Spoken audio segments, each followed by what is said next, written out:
नमस्कार मित्रों, मेरा नाम प्रकाश दुबे और आप देख रहे हो पीटॉप न्यूज। हम बता दें कि वर्तमान समय में हम पहुंचे हुए हैं बिहार प्रदेश की राजधानी पटना में है। वर्तमान समय में हम बैठे हुए हैं और हम आपको ये भी बता दें कि वर्तमान जहां हम लोग बैठे हैं यहाँ पर बिहार और उत्तर प्रदेश के दो पत्रकार हैं। दो पत्रकार उत्तर प्रदेश के हैं और दो बिहार के हैं। चलिए यूपी और बिहार के ऊपर चर्चा होगी। सबसे पहले तो आप हमारे साथ हैं, बेलगाम भारत के पत्रकार हैं उमाशंकर जी। चलिए इनसे बात करते हैं। जी सर। तो सभी लोगों को नमस्कार है। यूपी टॉप न्यूज देखने वाले सभी दर्शकों को मेरा प्रणाम। और हम लोग अभी पटना में हैं, बिहार की राजधानी पटना में हम लोग जुड़े हुए हैं और दोनों प्रदेश के दो पत्रकार हैं। तो यही बात करनी है इन लोगों से कि हम लोग कुछ अच्छा करने के लिए आए हुए हैं और कुछ अच्छा हम लोग करेंगे इस प्रदेश में आकर के। उम्मीद है कि यहाँ के लोगों को प्यार दुलार और आशीर्वाद हम लोगों को मिलेगा।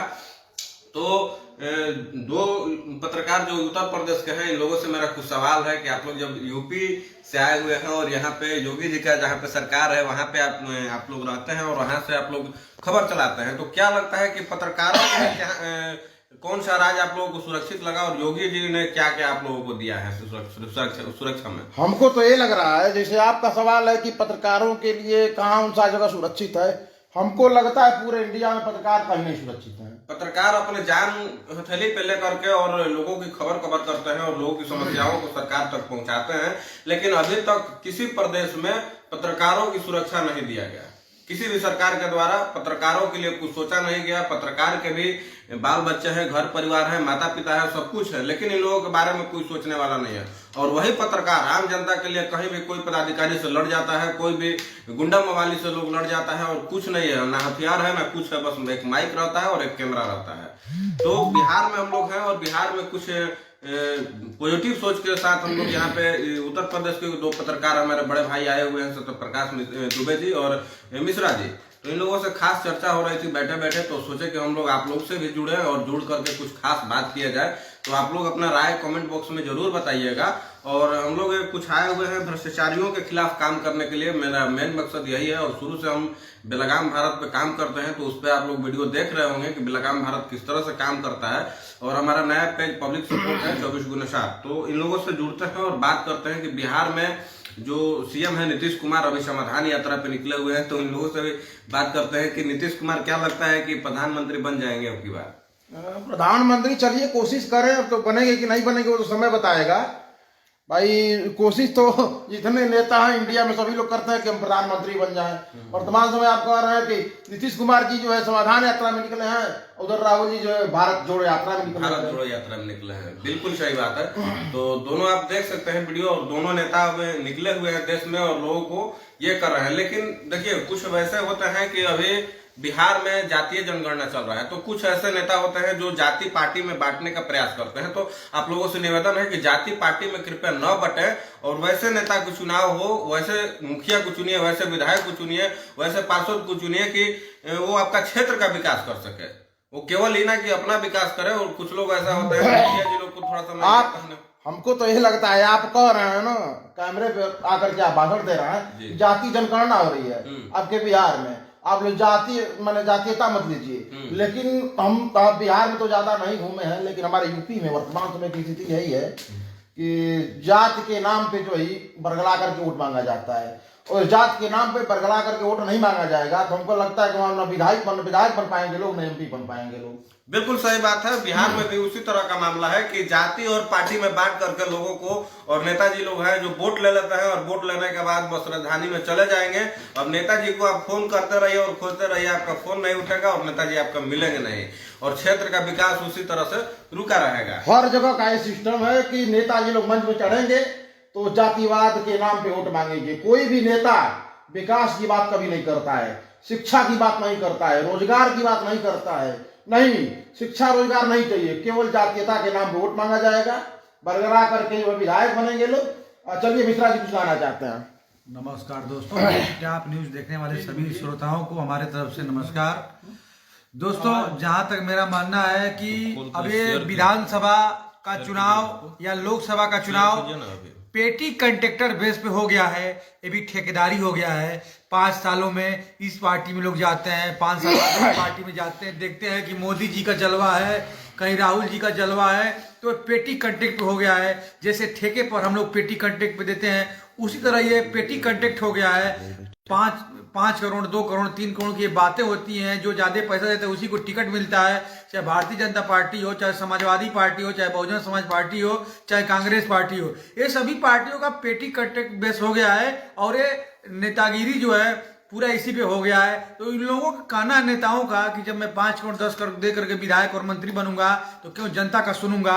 ये जो है 60 टर्म ये अपनाते हैं और 5 साल बाद दूसरे पार्टी में चले जाते हैं और यही बोलबाला है। मोदी जी भी आए, योगी जी भी आए तो ये बदल नहीं पाए ये 60 टर्म वाला, क्योंकि जो पिछली सरकार जो थी योगी जी की थी, फिर दोबारा बनी, फिर उसका सपा के लोग आकर के इसमें मंत्री हैं। तो यही सब मानना है, हमारा मानना है कि अब राजनीति भी व्यापार हो गया है। अब जो है ये राजनीति नहीं रह गई है, सिर्फ गरीबों को, वंचितों का शोषण किया जा रहा है। चलिए उमा शंकर जी से फिर जुड़ते हैं। आइए, बिहार पे चर्चा हो तो अब तक तो यूपी पे चर्चा हो, बिहार पे चर्चा हो तो आप बिहार के नेताओं का क्या हाल है? बिहार के नेताओं का बस वही हाल है जो आप कह रहे हैं, जो जैसा कि बड़े भैया ने हमारे कहे उसी तरह से यहाँ पर भी हाल है। और आप लोगों से एक खास सवाल मेरा रहेगा कि आप लोग बिहार में आए और घूमे बिहार को। अभी पटना में आप लोग रुके हुए हैं, तो हमारा बिहार आपको कैसा लगा ये बताइए। बिहार तो अभी मान लीजिए घूम रहे हैं, फिर बताएंगे भविष्य में कैसा लगा। अभी तो अच्छा लग रहा है, अभी अच्छा लग रहा है, अभी अच्छा लग रहा है। अभी सुशासन बाबू की सरकार है और बिहार में जातीय जनगणना चल रहा है। तो जातीय जनगणना पे लेकर के कुछ खास बात होना चाहिए आप लोगों से कि जातीय जनगणना होना चाहिए कि नहीं होना चाहिए। जातीय जनगणना अब इसके बारे में अब ज्यादा नहीं कह सकते हैं, लेकिन हम बता दें आपको कि जितने भी नेता हैं जात के नाम पे अगर जो वोट मांगने का काम करते हैं, जात के नाम पे तमाम तरीके से मंच पे खड़े होकर के भाषण दे करके इनको गाली देना, उनको गाली देना और मोटिवेशन करना, ये आप लोग छोड़ दीजिए। अभी तत्काल समय में एक वीडियो देखें, आपके प्रदेश के शिक्षा मंत्री जी हैं, बोले कि रामायण जो विघटन पैदा करता है। हम तो खोज रहे शिक्षा मंत्री जी मिल जाए, बताते भैया कहाँ से विघटन पैदा करता है बताइए। तो बिहार में उन्हीं को खोजने आए हुए हैं क्या? अब सोच तो रहे मिल जाते लोग, कल पटना में तुमसे पूछते हैं। वही बिहार है।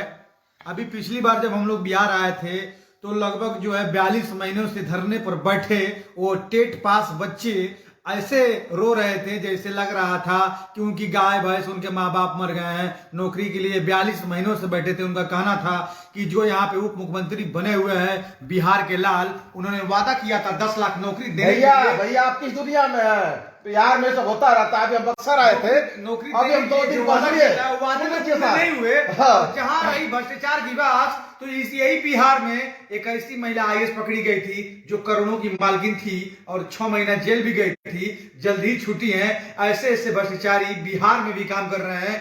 जब IAS एक इतना बड़ा भ्रष्टाचार कर सकता है तो आम आदमी को कहां तक लिप्त माने। बिहार में धरना और लाठी दो मुख्य इसमें बनी हुई है, बता दें आपको। अभी हम लोग बक्सर आए हुए थे। देखिए आप लोग किसानों के ऊपर भी उनके ऊपर भी इतना जुल्म किया जा रहा है कि क्या बताया जाए। किसानों की जमीनें छीनी जा रही हैं उनके। अगर ऐसे ही चलता रहा तो यूपी, बिहार और इंडिया की सभी किसानों की जमीन छीन ली जाएंगी तो कहां जाएंगे? हर जगह फैक्ट्रियां लग जाएंगी। वो आए दिन जो आबादियां बढ़ रही हैं, 1.5 अरब हो गई है, कल 2.5 अरब होगी, 10 अरब होगी, तो हमारे लोग कहां रहेंगे, किस देश में जाएंगे? ये भी लोगों को सोचना चाहिए। मोदी योगी जी से मेरी और एक गुहार है कि हमारे दो का जो नारा लग रहा है, इस पे आप लोगों को काम करना चाहिए और विचार करना चाहिए। जनसंख्या अगर बढ़ती है तो फिर हम सभी लोगों को सोचना चाहिए। अगर ये कम नहीं होगी तो हम लोगों को, जैसे ये कोरोना आया है, उससे कम भी आफत नहीं होगी। तो देखिए अभी ये लोग बिहार में हैं और बिहार की बात बता रहे हैं आप लोगों को कि बिहार में किस तरह से यहाँ पे युवा की सरकार है और बाबू नीतीश कुमार की सरकार है। तो ये लोग शायद अभी इस बिहार को नहीं जान रहे हैं। ये वही बिहार है जहाँ बाबू बीरकुंवर सिंह जन्म लिए थे और यही बिहार है जहाँ से महावीर को सीख मिली थी और गौतम बुद्ध यहाँ पे थे। और इस जेपी आंदोलन हुआ था उस वक्त, उस बिहार देखिए कि उस वक्त का बिहार है और उसी बिहार को हम याद दिलाना चाहते हैं इन लोगों को। शायद इन लोगों को बिहार घूमना पड़ेगा और जानना पड़ेगा कि बिहार में का बा, बिहार में वो जो चीज बा जो पूरा भारत देश में नहीं है। बिहार में सब कुछ बा, लेकिन एक चीज का बड़ा कष्ट बा। हम तो बक्सर गए नहीं है, बक्सर का देख के बहुत कष्ट हुआ हमके। बक्सर के लोगों का देख करके, किसानों का हमको बहुत कष्ट हुआ कि एक परिवार में रात में घुस करके लोग ये 2 बच्चियों को लाठी डंडे से पीटे थे, औरतों को डंडे से पीटे थे। ये बड़ी निंदनीय चीज है। वो वीडियो हमने भी देखा था और हम भी वहां पे गए थे, उस खबर को चलाया था हमने। लेकिन ये बहुत निंदा है कि बिहार में इस तरह का घटना घट रहा है और कुछ चंद मुट्ठी भर दलाल जो हैं वहां के, जो उस कंपनी से मिले हुए हैं, कंपनी के जो सीईओ हैं उनसे मिले हुए हैं और किसानों को वहां पे जबरन उनका जमीन कब्जा किया जा रहा है। तो इस चीज का दुख हम भी मानते हैं, लेकिन उस बिहार को आप घूमिए और उस बिहार को जानिए जहां बाबू वीर कुंवर सिंह, उस जिला से हम लोग हैं, वीर कुंवर सिंह की धरती से हम लोग हैं, जहां बाबू वीर कुंवर सिंह लगातार अंग्रेजों को पर हराया था और इस हिंदुस्तान को आजाद कराया था। बिल्कुल बिल्कुल, हम आपका स्वागत करते हैं और इस बात को मानने के लिए भी तैयार है। लेकिन जहां अन्याय किया जाएगा उस अन्याय को हम लोग उठाने का काम करेंगे। जहां भ्रष्टाचारी भ्रष्टाचार करेंगे, भ्रष्टाचार के लिए हम लोग बोलने के लिए तैयार हैं। बिल्कुल एकदम आजादी है। जहां पे भी आपको इसे दिखाई दे कि भ्रष्टाचार हो रहा है, उस तरह का मामला है, तो आप बिल्कुल दिखाइए। अब जनता की आवाज है, चौथा स्तंभ है। आप पत्रकार माने जाते हैं तो पत्रकारों की स्तंभ चौथा स्तंभ होती है और पत्रकार किसी पार्टी का, किसी नेता का नहीं होता है, बिल्कुल किसी नहीं जाति का नहीं होता है। उसका स्तंभ चौथा स्तंभ है, वो न पक्ष का है न विपक्ष का है, निष्पक्ष पत्रकार। और हम आए हैं और आप मान लीजिए बिहार से बिलोंग करते हैं, बिहार हमको घुमाइए और बिहार दिखाइए हमको। आप आइए, हमारे यहाँ यूपी में आपका स्वागत है। आइए, आपको बिहार घुमाते हैं और उस बिहार की उस जगह घुमाते हैं जहां बाबू वीर कुंवर सिंह का किला मैदान है और बाबू वीर कुंवर सिंह ने लगातार अंग्रेजों से 7 बार लड़ाई लड़े थे और अंग्रेजों को यहाँ से मार खदेड़ा था। बिल्कुल बिल्कुल बिल्कुल, बहुत बहुत धन्यवाद आपको। बहुत बहुत धन्यवाद दुबे जी। चलिए ठीक है, मिलते हैं फिर अगले वीडियो में, तब तक के लिए धन्यवाद। जय हिंद, जय भारत।